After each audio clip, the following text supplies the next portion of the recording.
तो राधे राधे, स्वागत है आप सभी लोगों का आपके अपने YouTube channel the Amresh Joshi पे।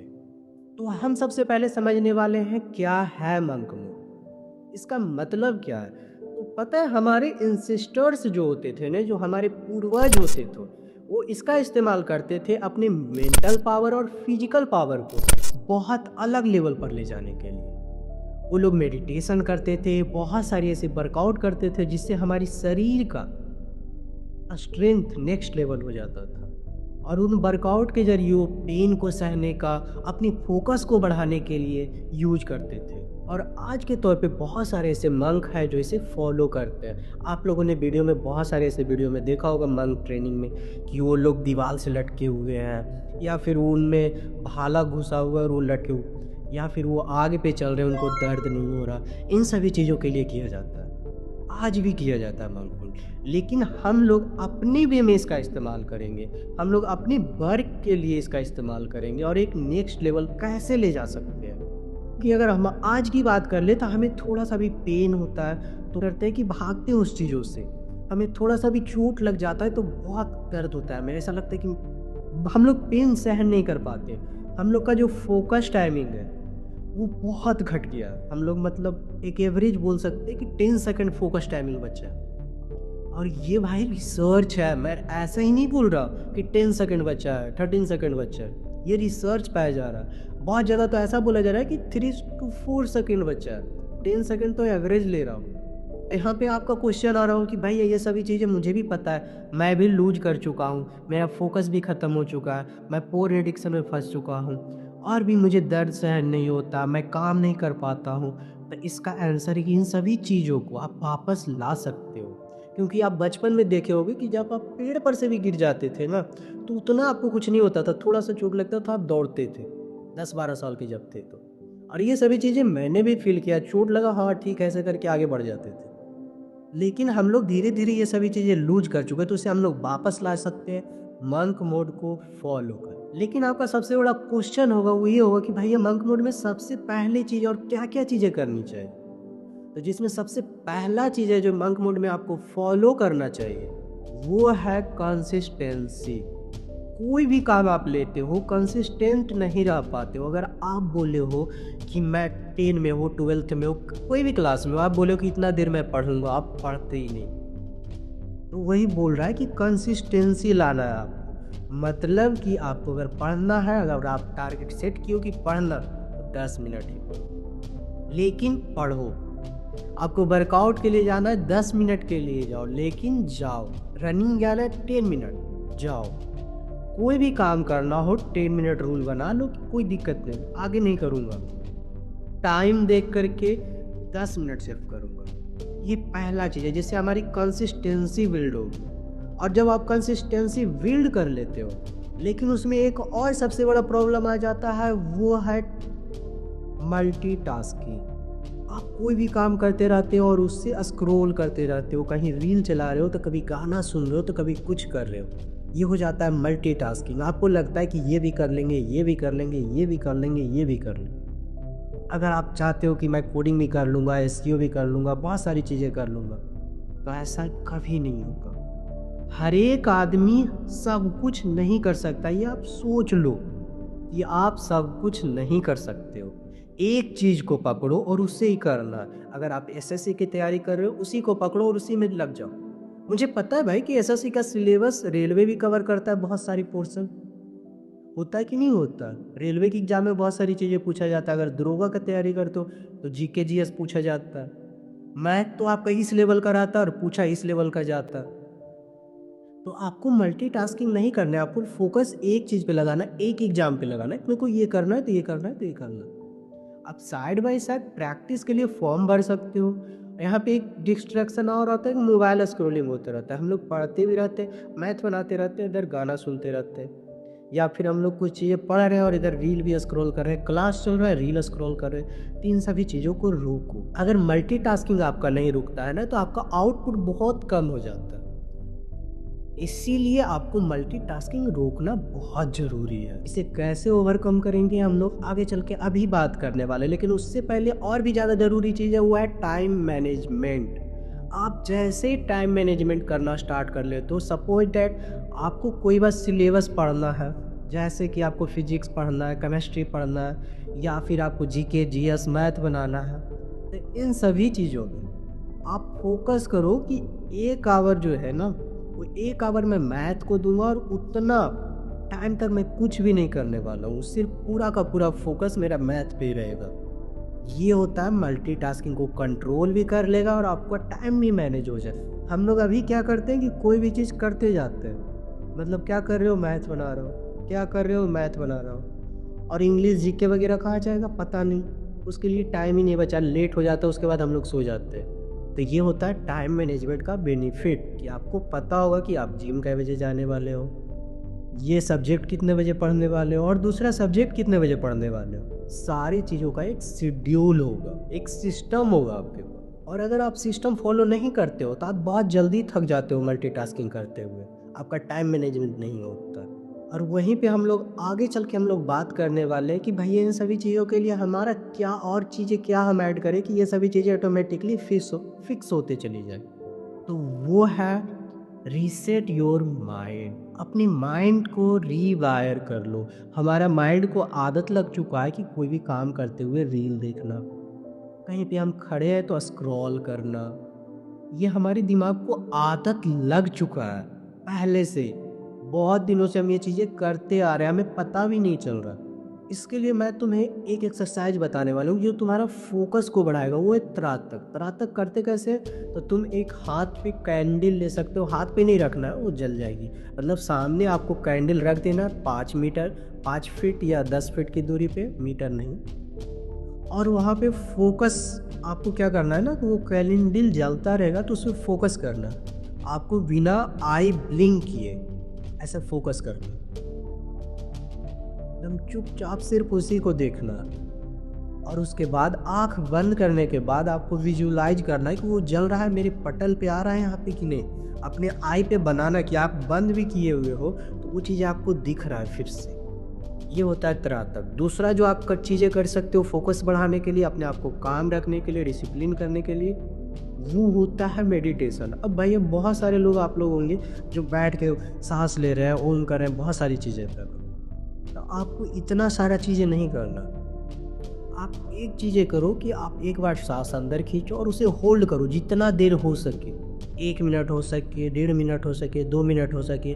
आप लोग बचपन में कबड्डी खेले होंगे तो आप लोग ये महसूस किए होंगे कि जब हम लोग सांस बहुत ज़्यादा लंबे टाइम तक रोक के रखते हैं तो हमारी बॉडी में एक वाइब्रेशन उत्पन्न होती है और वो वाइब्रेशन हमारी बॉडी को पूरी तरह से रिफ्रेश कर देता है।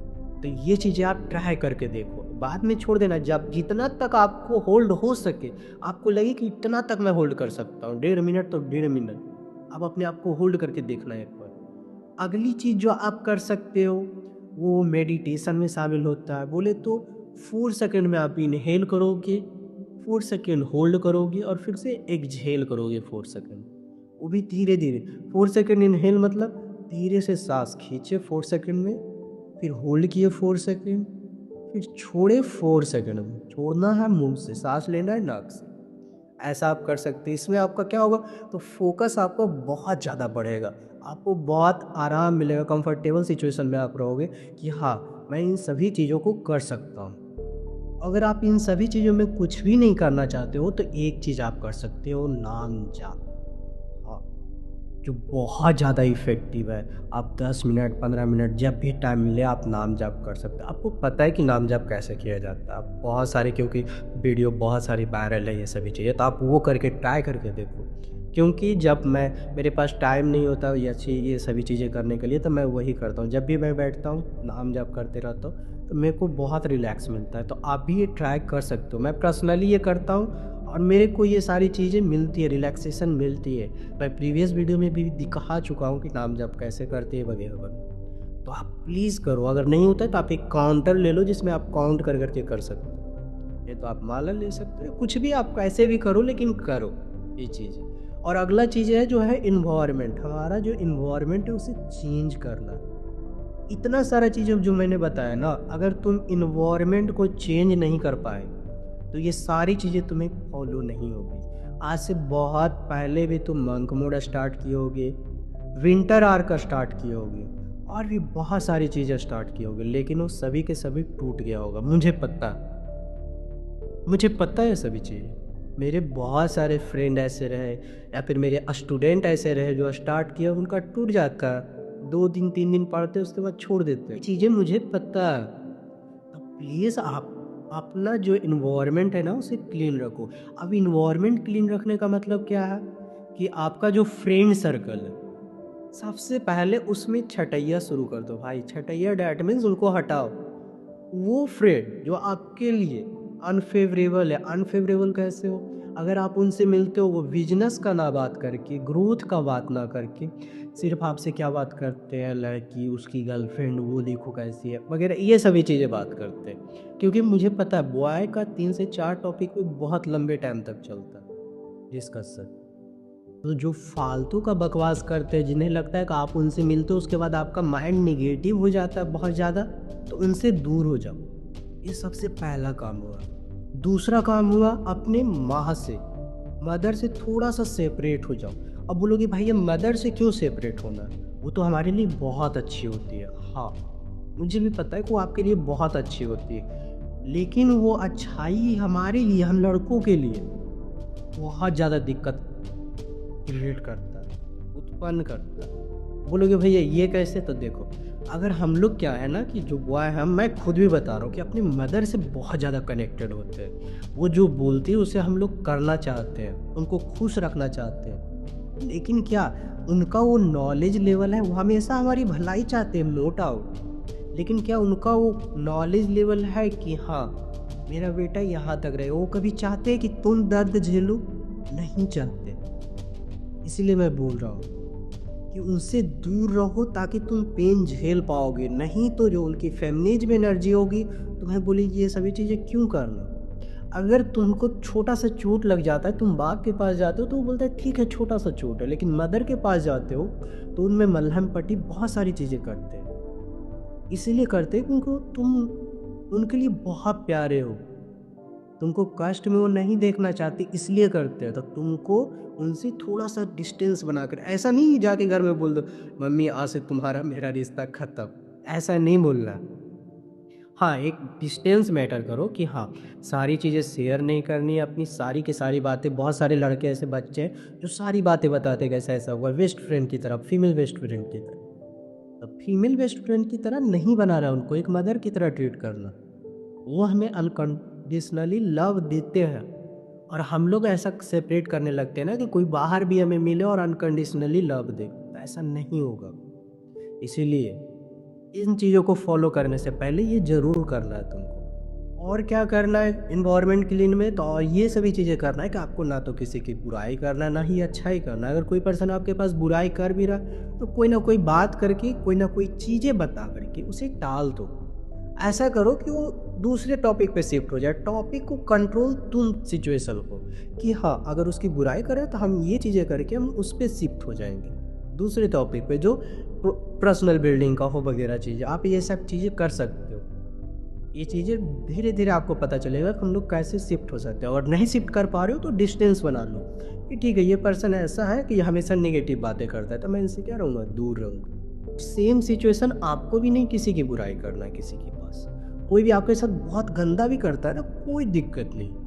आप अपने वर्क पे फोकस करो, वर्क पे फोकस करो। और एक चीज़ अगला जो पॉइंट है वो यही है कि अकाउंटेबिलिटी ले लेना है अपने आप को। मतलब कि अगर कोई हमारे साथ धोखा करता है, चीटिंग करता है, कोई हमारे साथ छोड़ के चला गया, बहुत सारी चीज़ें ऐसी होती है, सारी चीज़ों का अकाउंटेबिलिटी खुद पे लेना कि अगर ये भी चीज़ें हुआ ना कि ये मेरी वजह से हुआ, ये चीज़ें खराब हुई मेरी वजह से, ये चीज़ें बहुत गंदा हुआ, ये पर्सन छोड़ के चला गया, ब्रेकअप भी हुआ तुम्हारा तो मेरी वजह से हुआ।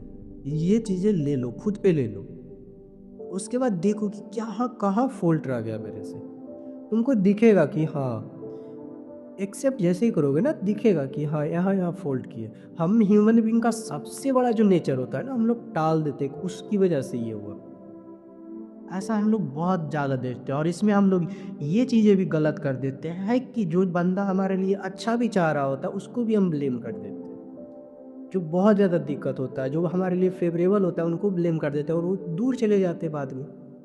और उसके बाद वो लोग हमसे ऐसा डिस्टेंस बना लेते, क्योंकि हमें भी पता अगर कोई मुझे अगर पर्सनली बोलूँ तो कोई मेरी बात नहीं मान पाए, चाहे कोई ऐसा चीज़ है जो मैं उनकी भलाई के लिए बोल रहा हूँ और वो नहीं माने, एक बार मैं बोलूँ दूसरा बार नहीं माने, तो उनसे दूर बना लो, थोड़ा सा डिस्टेंस बना लो।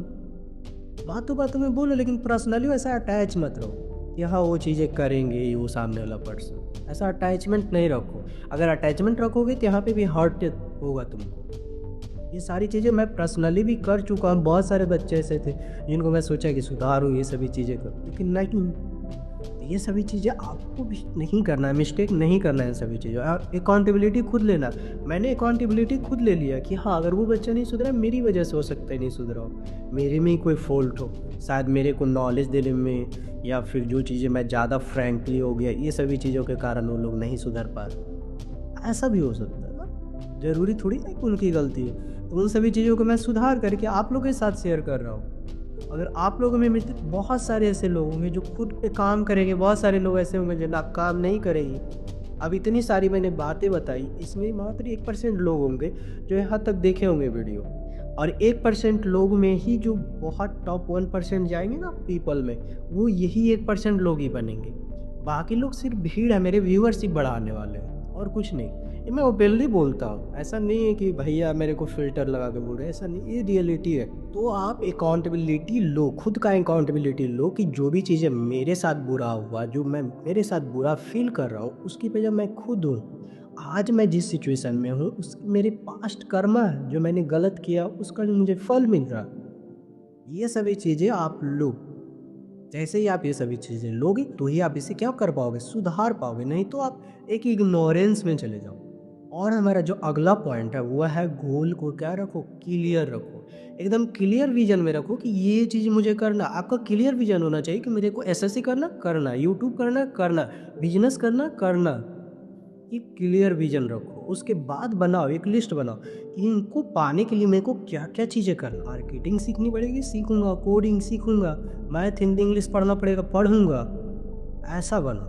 ऐसा ना हो कि आज एसएससी कर रहे हैं, बिहान दरोगा कर रहे हैं, परसों सीआरपीएफ का फॉर्म भर रहे हैं, मेरे को ये करना, अगला दिन हम बोल दिए भैया मैं तो आईएएस बनूंगा, मेरी गर्लफ्रेंड छोड़ती इस कारण से, या फिर मैं एंटरप्रेन्योर बनूंगा, किसी को देख लिया, मैं बिजनेसमैन बनूंगा, किसी को देख लिया। तो ऐसा नहीं करना।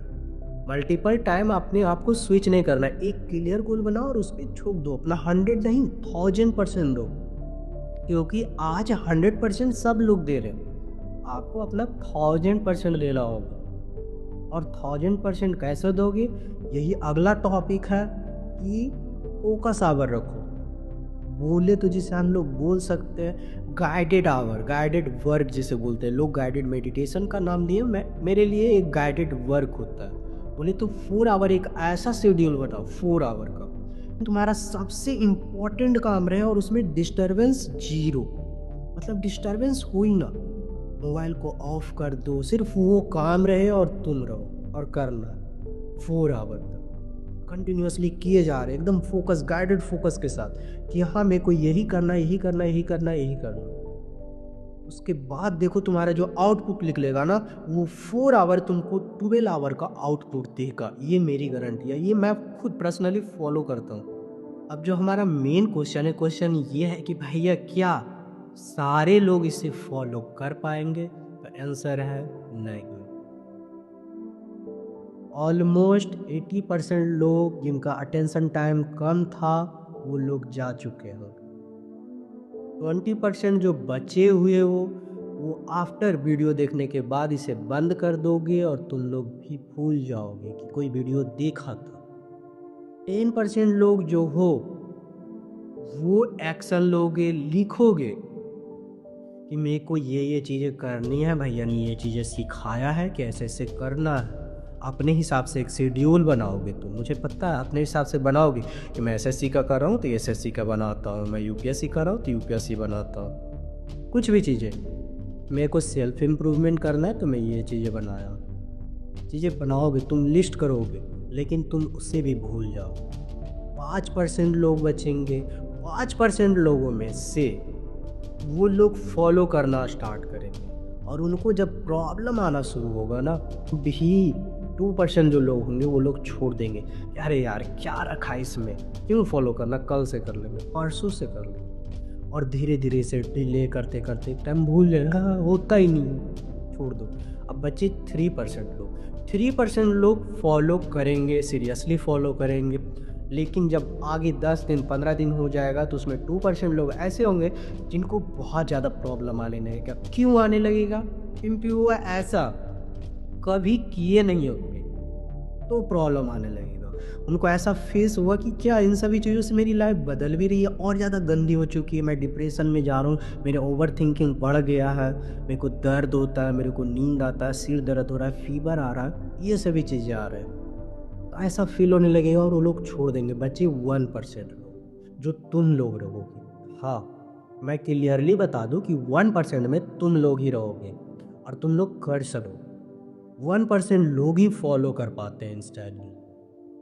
1% लोगों को प्रॉब्लम आएगा, उसका सॉल्यूशन ढूंढेंगे, नहीं मिलेगा मेरे को मैसेज करके इंस्टा पे कमेंट में मैसेज करके पूछेंगे भैया ये चीज़ें प्रॉब्लम आ रहा है कैसे दूर करूँ, आप इस पे वीडियो लेके आओ। ये सभी चीज़ें वो करेंगे और वो 1% ना, आने वाले टाइम में मुझे पूरा विश्वास है कि वो इस लेवल पर, अगर वो धंसे हुए हैं अभी, तो वो इस लेवल से इस लेवल पे चले जाएंगे।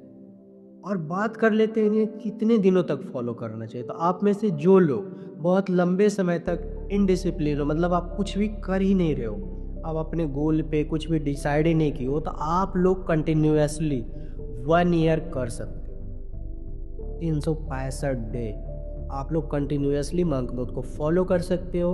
और आप में कुछ भी नहीं है, मतलब आप जीरो पे हो, नहीं माइनस पे हो, तो आप जा कर के 50-80 पे आओगे 1 ईयर में। और वो लोग जो कंटिन्यूअसली कुछ ना कुछ काम कर रहे हैं, कंटिन्यूअसली कुछ ना कुछ किए जा रहे हैं, डिसिप्लिन होने का कोशिश कर रहे हैं बट हो नहीं पा रहे हो, उन लोगों के लिए मैं बोलता हूँ आप लोग 90 डे तक कर सकते हो। आप 90 डे से स्ट्रिक्टली फॉलो करके आप लोग अपने आप को बता सकते हो कि हाँ आई एम, मैं भी कुछ हूँ, मैं कुछ महसूस कर रहा हूँ, ऐसा अपने आप को फील करा सकते हो 90 डे में।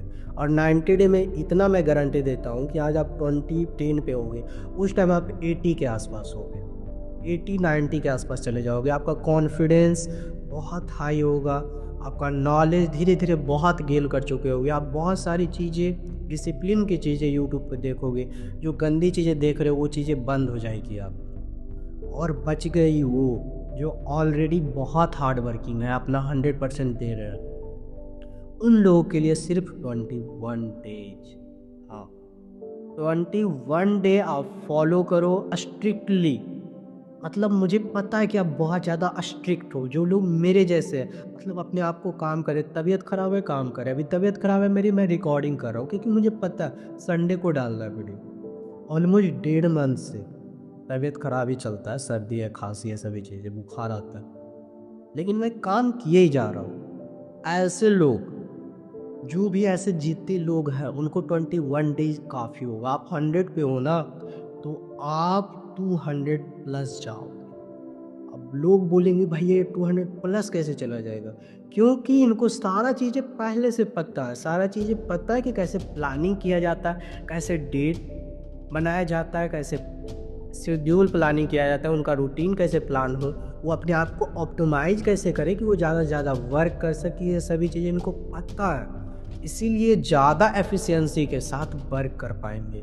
जैसे कि हो गया फोकस मोड, इनको ऑन करके लोग 4 आवर वर्क करेंगे तो इसमें बहुत ज़्यादा आउटपुट ले सकते हो, ये सभी चीज़ों को फॉलो करके। तो मुझे एक पर्सनली चीज़ें बोलूँ तो भाई अब बस करो।